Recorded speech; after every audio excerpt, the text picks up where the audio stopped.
everybody. Welcome back to another edition of A Seminarian's Reflection. My name is Matt Selzer, and I'm here with Dan Kushner. As we talked about last time, one of the steps in the seminary formation process is theology. First, we covered St. Paul Seminary, kind of the entry point for all seminarians. And then we talked about how they move on from St. Paul and begin a theology assignment. But along the way, they take an important step and return to the diocese to go on what we call a pastoral year. And instead of writing about it, we have a seminarian here in our parish, Dan Kushner, who is on his pastoral year. And so instead of a column, I figured I would talk to Dan and get the inside scoop. So welcome to our video interview. Thanks, it's good to be with you, Matt. Good to be with you too. So we'll kind of give everybody some context. So you started your time at St. Paul. When did you enter formation? I entered formation just out of college. I graduated from Westminster College in 2013, and from there, it was 2017. I take it back. I went into college. We'll edit all of this. We're doing great. Yeah. Okay. Yeah, I went into seminary after I had graduated from my undergrad in Westminster College, so that was in 2017. And I did 2 years of pre-theology at St. Paul Seminary. I had already graduated with a degree in philosophy, so my philosophy classes were much less, and I had more time to do other assignments in pastoral ministry, which they called apostolic works, and those were things like working at Mercy Hospital as a chaplain, working at the Red Door for homeless ministry, and working at the Allegheny County Jail. Beautiful.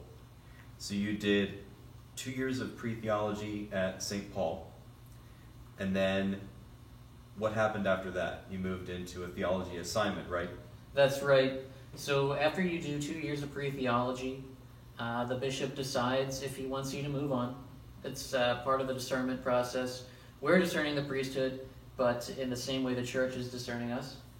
And so when you get accepted to go into major theology, you are able to tour the major theologies. You get to go to places like Washington, D.C., Theological College and Catholic University. You get to go to St. Mary's, which is another major theology in Baltimore, and St. Vincent in Latrobe. So before we move on from that second year of pre-theology, we get an opportunity to tour those places, to ask questions to their faculty, to see their programs, maybe even take a class.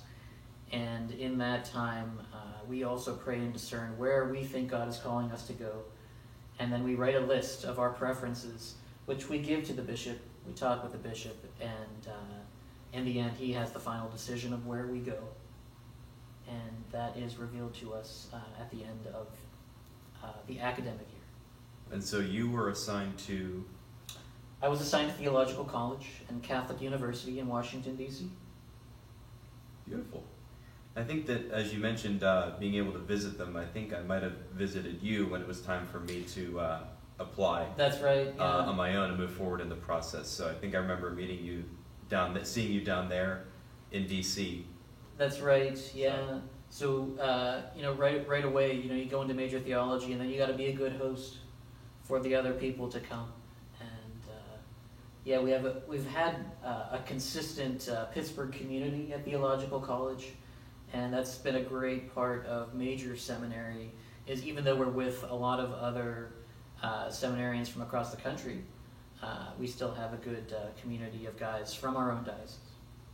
Yeah, I like to think that that's something, even at St. Mary's, where I'm assigned in Baltimore, we do a good job of, keeping a fraternity among Pittsburgh men as we continue formation and discernment for the priesthood.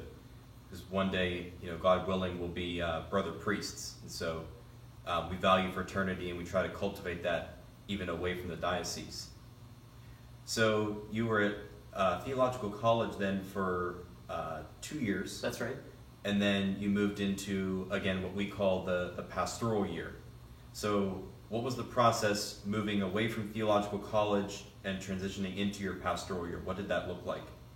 So after I had finished my second year of major seminary, there was a lot of time going back and forth, hearing from the faculty as to where I was going to be. Eventually, we got our assignments. So from that point, we got in contact with our pastors or our mentors, and got to learn a little bit about the parish before going in. And that essentially was the process. Just making calls, getting in contact, and we came in pretty early. It was in June 14th. So we ended in May in major seminary. I think that was what finals week was, the last week of May, and then we were in our parish in June. Wow. So you got to be able to return to the diocese, you came right back in, and you're on assignment here. So jumping right in on June 14th, what were some of the things you've been able to do now in this pastoral year?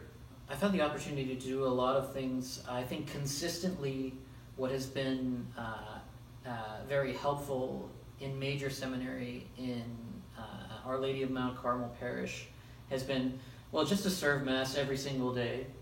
We do that in the weekdays, but I've had the opportunity to do seminarian reflections, which has been really fun and really helpful for me to learn how to, not only how to preach well and speak well, but also how to take the wisdom from the readings, take the teachings from the readings, and apply them in a way that people can understand and that can relate to the people in our parish.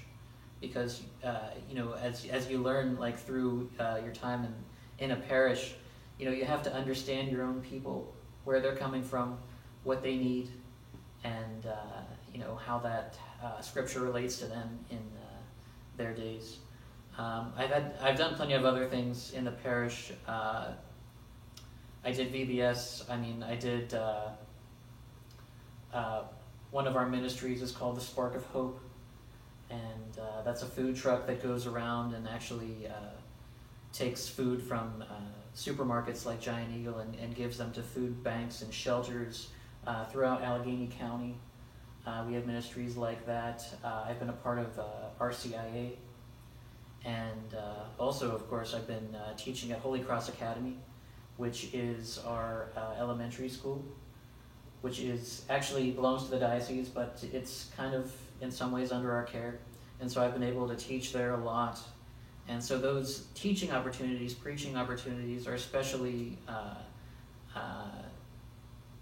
helpful for me, because that's something that I really like to do, and it's been helpful to have me be able to hone my skills in those things just by doing it over and over again, going to these places over and over again, teaching, and really oftentimes being surprised by how the people react, and how the kids in Holy Cross Academy, the questions that they ask and what they know and what they want to know, what they're curious about, all those things are very edifying for me.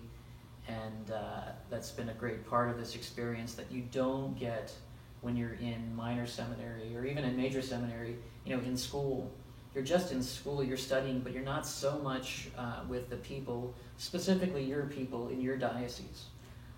And that's something that is really helpful and really good to see, because that's where you're going.